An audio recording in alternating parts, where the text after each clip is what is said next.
Welcome everyone. Well, jolly St. Jonathan Rogers has arrived early this year and is dropping us a 0.4 sized present in our stockings. With just over 9 days to go until the reveal trailer, I thought it'd be a bit of fun to go over some of my predictions and hopes for the upcoming patch.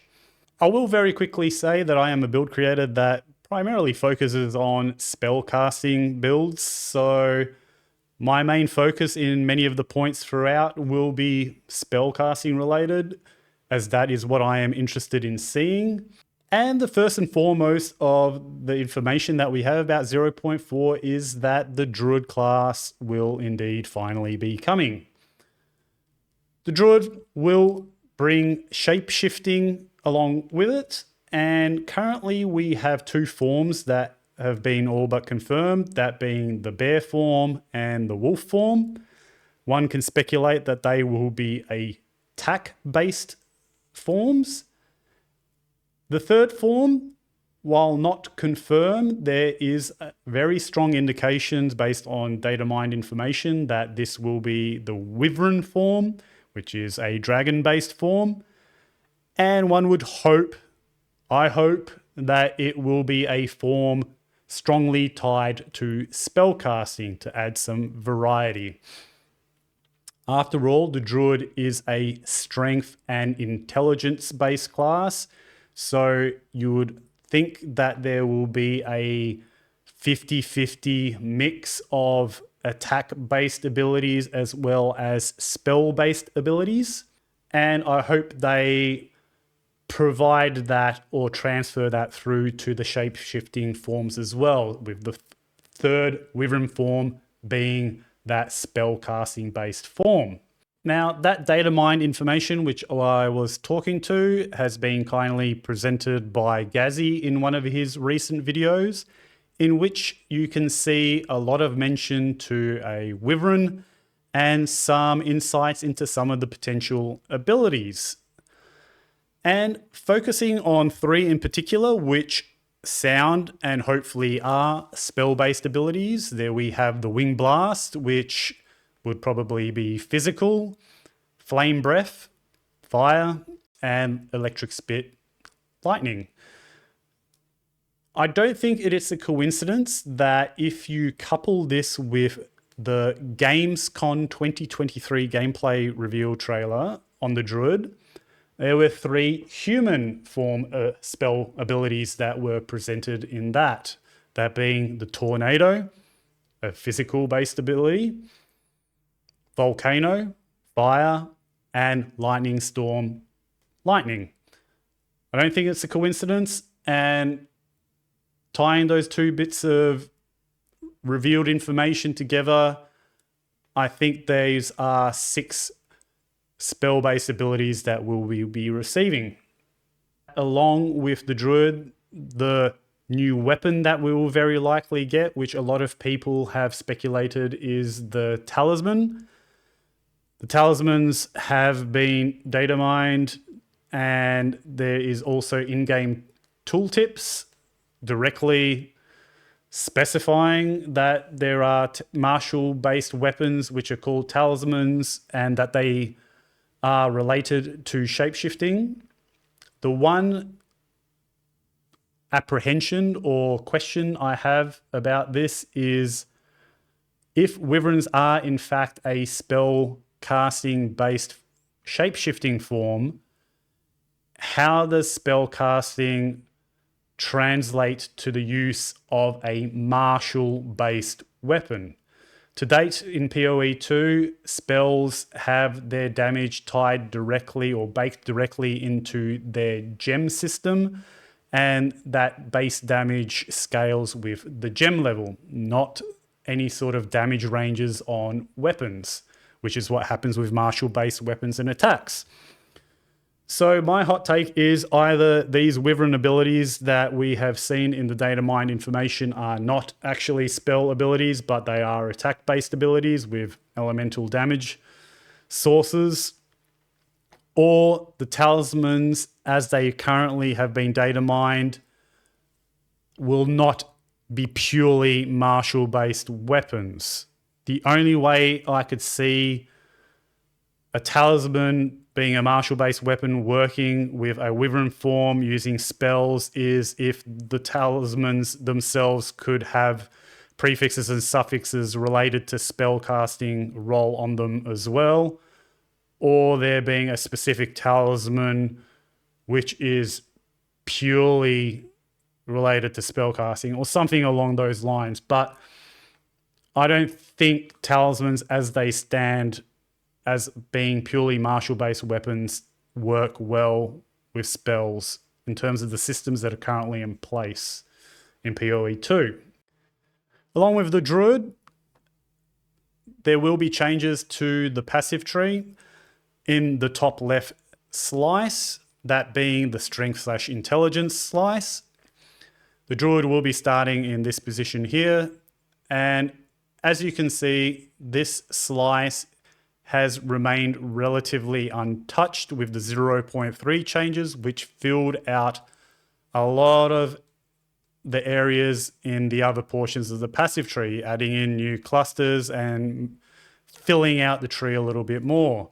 There's quite a lot of space here, and that will undoubtedly be filled in with Druid related clusters, I would think.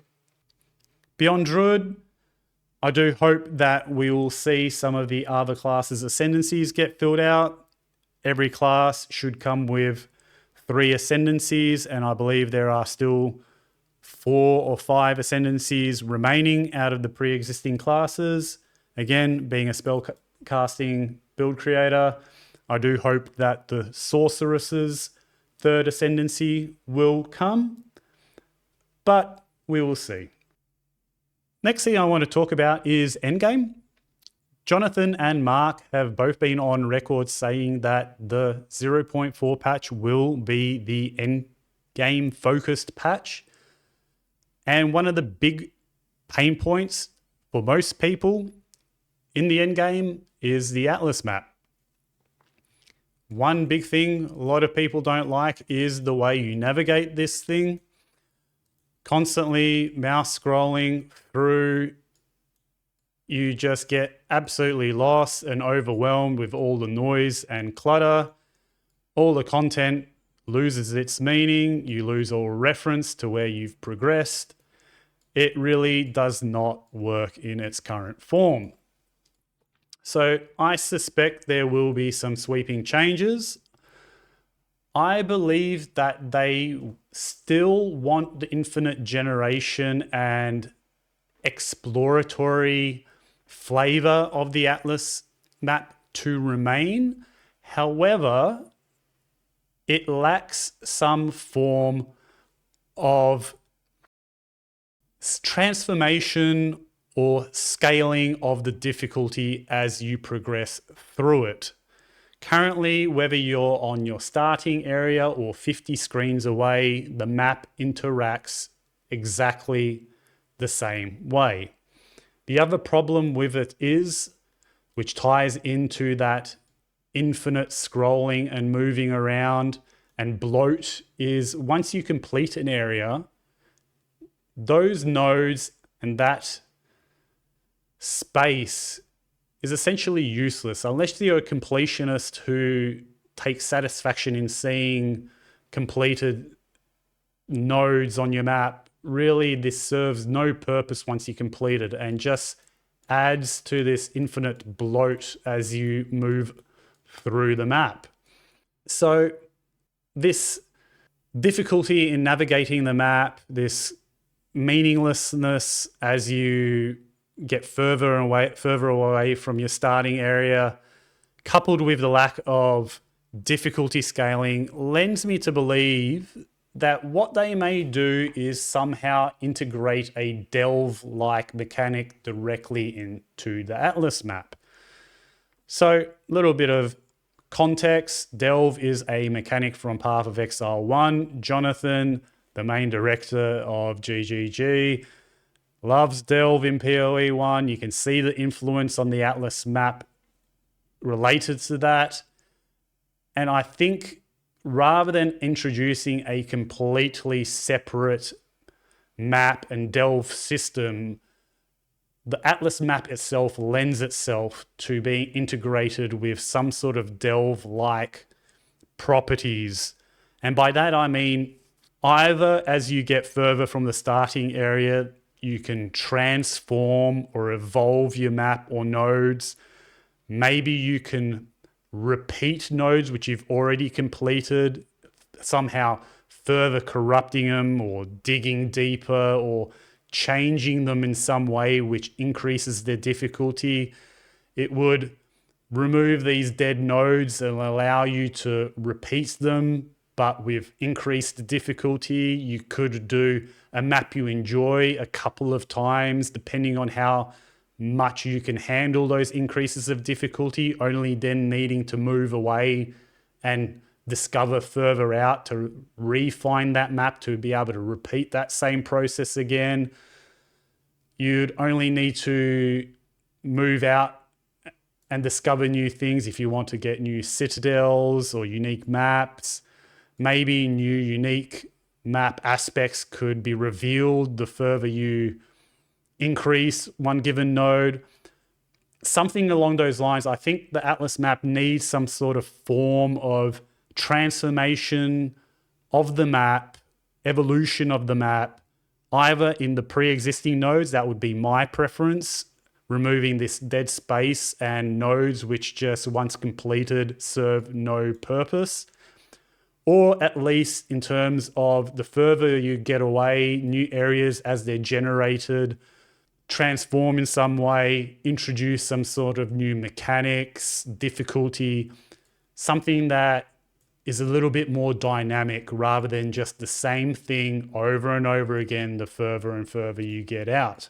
Now that would then tie itself to the Atlas tree. Currently, this is, most people would agree, relatively boring and unimpactful. I think Miso was quoted in a podcast or in one of his videos stating that someone could effectively delete this thing while you're away and you'd load into the game and almost not even realize it as you're continuing your mapping. There is that aspect, and what I would go even further is with the way tablets currently work in the whole Atlas system, there is a very strong overlap in what the Atlas tree currently provides with what tablets provide, almost a doubling up effect. Getting more rogue exiles, essences, strong boxes, those kind of things you can actually get in tablets. And using a software development term here, separation of concerns, it would be nice to separate those aspects or systems and not have them in multiple areas. I think it's uninspiring and it's also confusing to more so casual players where they see the same thing and don't know where to focus it in multiple areas. If we have waystones focus on monster levels and difficulty, pack sizes, more rares, etc., that is one system. We've got tablets which introduce content, be it breach, ritual, strong boxes, essences, etc., etc. And then what would be nice is the Atlas tree actually changes the Atlas map. It makes sense, at least I think so. And tying that in with some of the points I made earlier, maybe it could influence how existing nodes evolve or transform, or whether it's a system which evolves or transforms the map the further you get out. How does that change? Maybe you can influence what biomes get generated. Maybe you can influence what more unique maps, more citadels. If we're focusing in on the idea of nodes being reusable and evolving somehow the more you use them, getting more difficult, how does that get more difficult? Introduce new unique ways of changing the way maps operate and baking that into the Atlas tree. That is something that I would like. One last point about the Atlas map that I would like to see. We don't necessarily need a linear scale which nicely zooms out at all levels in and out, but if there could be at least some levels of zoom where you can zoom out completely to see everything that you've completed, like zoom to fit, or gradual levels which reduce the texture level and detail at each level, but at least allow you to see a fuller picture of, say, the terrain, the biomes, mountain versus desert, woodland, forest, water, etc. And so that you can get at least a scope and bearing of what you have uncovered and quickly navigate to certain areas or edges. Furthermore, along the point of the possible idea of delve-like mechanics, corrupting, transforming, or increasing the difficulty in certain areas, you could not only visually on the map, but also on the zoomed out level, have some sort of, I don't know, color indicators to highlight those areas. You know, that could gradually increase from a lighter color to a darker color to indicate increased difficulty. So you can quickly identify those areas as well. Next thing, in terms of mechanics, as I said, some people have speculated that delve will be the new mechanic. I think more so the way the Atlas map, I'll reiterate, the way the Atlas map gets updated, I suspect will have delve-like elements to it. So I don't think that will be the new mechanic that's introduced. I have a suspicion, given their focus on changing the update, that the new mechanic might be relatively light and maybe even something as simple or a quick win as transferring over the new breach changes from Path of Exile 1 to the recent league. That would have most of the work done and it wouldn't take a lot of development time to just port that over. Wouldn't it be the most exciting thing necessarily, especially for Path of Exile 1 players who have already experienced it in Path of Exile 1, but it would be a quick win, as I said, allowing them to focus more on the endgame aspects. Axe, I don't think there will be any new axe introduced. From a development mindset, it doesn't make sense for them to spend time on introducing and making the interludes in 0.3, putting all that work in for them to only be used in one league. So I don't think we'll be seeing Act 5 in this patch. Some quickfire items I'll list off based on balance implications. Again, most of this being quite spellcasting related. Atalui's Bloodletting, I think everyone will agree, is just way too overpowered. Almost every meta build, and I believe even many attack-based meta builds, use Atalui's. Depending on how Atalui's is changed, it is quite often used along with Tech Rods. Tech Rods in and of itself is probably still a little bit too overtuned in terms of what it provides. From a spellcasting point of view, it single-handedly solves your resourcing mana issues, and it also provides you a ridiculous survivability layer as well in terms of the sheer amount of life regen you can get from it if you build around it right. That being said, I hope they do not nerf it to the ground to the point where it's no longer viable. I personally have a lot of focus on demon form builds, and it was refreshing in 0.3 having an alternative source of life regen as opposed to just using life recoup, or flasks weren't really used too much in 0.3, but they had been in prior leagues. Having an alternative to recoup to be able to solve demon form life degeneration is nice. So I hope they keep it in a state where it can still be used with demon form to solve that, or as simply being at least in line with what recoup offers. Next, in terms of itemization, specifically plus level to spells as a modifier on weapons and amulets is a little bit boring from a build creator's perspective. those modifiers are just so powerful that as a build creator,